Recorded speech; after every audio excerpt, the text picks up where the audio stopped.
الحمدللہ نحمدہ ونصلی ونسلم علی رسولہ الکریم اما بعد فاعوذ باللہ من الشیطان الرجیم بسم اللہ الرحمن الرحیم یا ایتھا النفس المطمئنہ ارجعی الی ربک راضیۃ مرضیہ فادخلی فی عبادی وادخلی جنتی صدق اللہ العظیم۔ انتہائی خلوص اور محبت کے ساتھ سید عالم تاجدار مدینہ جناب محمد رسول اللہ صلی اللہ علیہ وسلم کی بارگاہ کرم میں درود پاک کی نظریں پیش کریں۔ اللہم صلی علی سیدنا مولانا محمد وعلی آلہ وصحبہ وبارک وسلم صلاۃ وسلام علیک یا رسول اللہ۔ پوچھتے کیا ہو شہ جیلاں کے فضائل آسی، پوچھتے کیا ہو شہ جیلاں کے فضائل آسی، ہر فضیلت کے وہ جامع ہے نبوت کے سوا۔ مزرعِ چشت و بخارا و عراق و اجمیر، کون سی کشت پہ برسا نہیں جھالا تیرا۔ تم حسینی حسنی کیوں نہ محی الدین ہو، اے خضر مجمع بحرین ہے دریا تیرا۔ اللہ تبارک و تعالی نے قرآن عظیم کے اندر بے شمار مقامات پر ولیوں کی فضیلت اور ان کے درجے، ان کے رتبے بیان فرمائے ہیں۔ ہمارے آقا صلی اللہ تعالی علیہ وسلم کی بے شمار حدیثیں ہیں جو ولیوں کی فضیلت میں وارد ہیں۔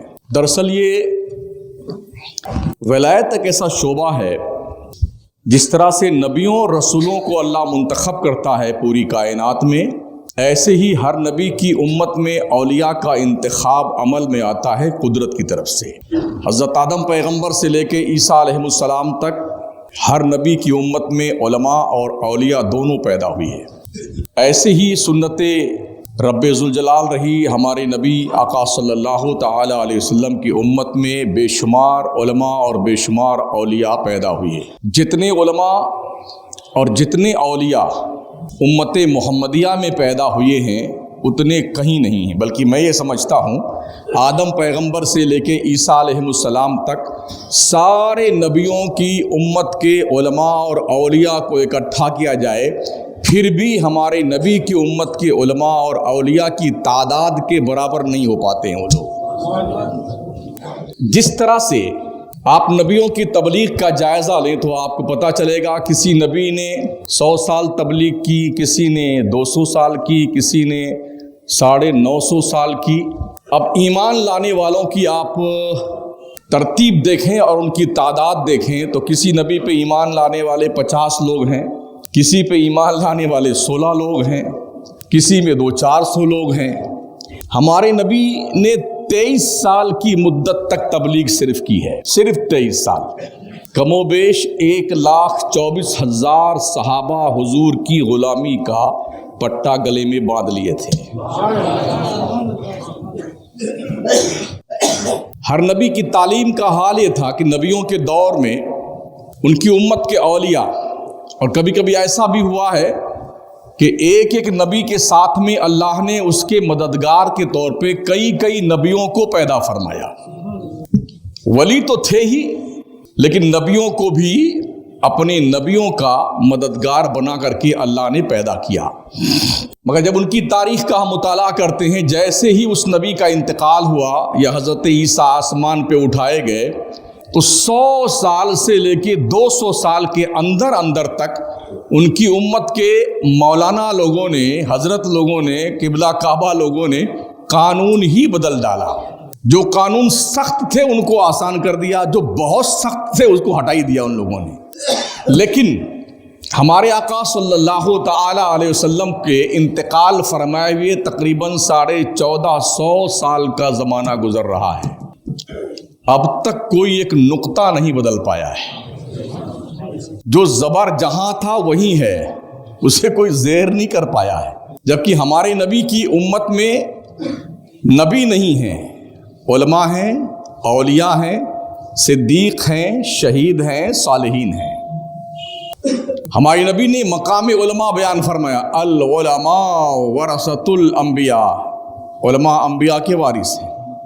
ایک اور مقام پہ فرمایا، علماء امتی کا انبیاء بنی اسرائیل، میری امت کے علماء جو ہیں وہ بنی اسرائیل کے نبیوں کی طرح ہیں۔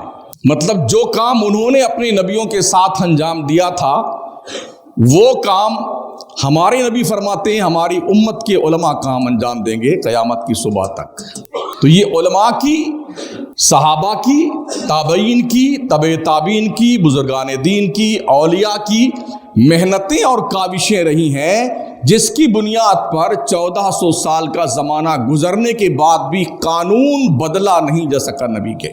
جو لوگ کلمہ بھی پڑھتے ہیں اور ولیوں کا حق نہیں مانتے ہیں، تو میں سمجھتا ہوں یا تو وہ قرآن سمجھتے نہیں ہیں یا قرآن پڑھتے نہیں ہیں۔ واضح طور پہ اللہ نے قرآن میں ولیوں کا ذکر فرمایا ہے، فضیلتیں بیان کی پروردگار۔ میں نے جو آیات تلاوت کی ہے، اللہ فرماتا یا ایتھا النفس المطمئنہ، اے ولی۔ نفس مطمئنہ کس کو حاصل ہوتا ہے؟ جو اللہ کا محبوب بندہ ہوتا ہے۔ نفس کی بھی تقریباً 4 قسمیں ہیں، نفس امارہ، نفس لوامہ، نفس متمردہ، نفس مطمئنہ، یہ 4 قسم کے نفس ہیں۔ نفس امارہ وہ ہوتا ہے جو انسان کو گناہوں کی طرف دعوت دیتا ہے، اور نفس لوامہ وہ ہوتا ہے جو گناہوں سے روکتا ہے انسان کو۔ اگر آدمی گناہوں سے رک گیا، نفس امارہ کی بات نہ مانی، نفس لوامہ غالب آتا ہے، اور پھر وہ گناہ سے بچتے بچتے بچتے بچتے نفس مطمئنہ حاصل کر لیتا ہے، ولایت کی منزل۔ اور اگر آدمی گناہ کرتے جاتا ہے، مانتا نہیں، تو ایک وقت وہ آتا ہے کہ اس کا نفس جو نفس امارہ تھا وہ نفس متمردہ بن جاتا، آزاد، بغیر سر پیر کے، جہاں چاہے منہ مارتا پھرے۔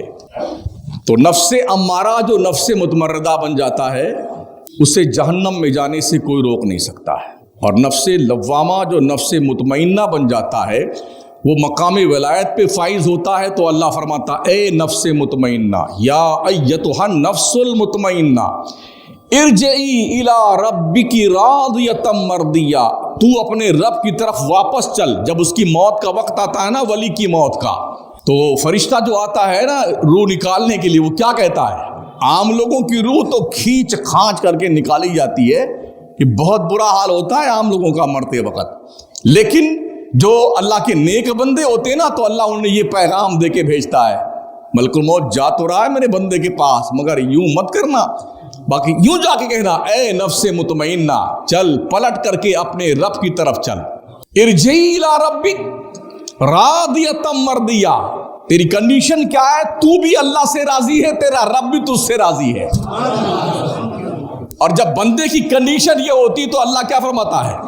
فادخلی فی عبادی وادخلی جنتی، میرے ولی تو میرے مخصوص سلیکٹڈ بندوں میں شمار ہے، اب تو میری جنت میں آ جا، یہ اللہ فرماتا ہے۔ تو ہمارے نبی کے ولیوں کا مقام ہر نبی کے ولی سے افضل و اعلیٰ ہے، جس طرح سے ہمارے نبی کی امت کے علماء کا مقام ہر نبی کی امت کے علماء سے افضل و اعلیٰ ہے، ایسے ہی ہمارے نبی کی امت کے اولیاء کا مقام ہر نبی کی امت کے اولیاء سے افضل و اعلیٰ ہے۔ اتنی بات سمجھ میں آ گئی تو اب 2-3 باتیں یوں سن لیجئے کہ اللہ نے ولیوں کے مقامات جو بیان فرمائے ہیں، کیا اس کا کوئی پروف ہے قرآن شریف میں؟ یوں تو بہت ساری آیتیں ہیں، لیکن میں سورہ کہف کی کچھ آیتیں پیش کرتا ہوں۔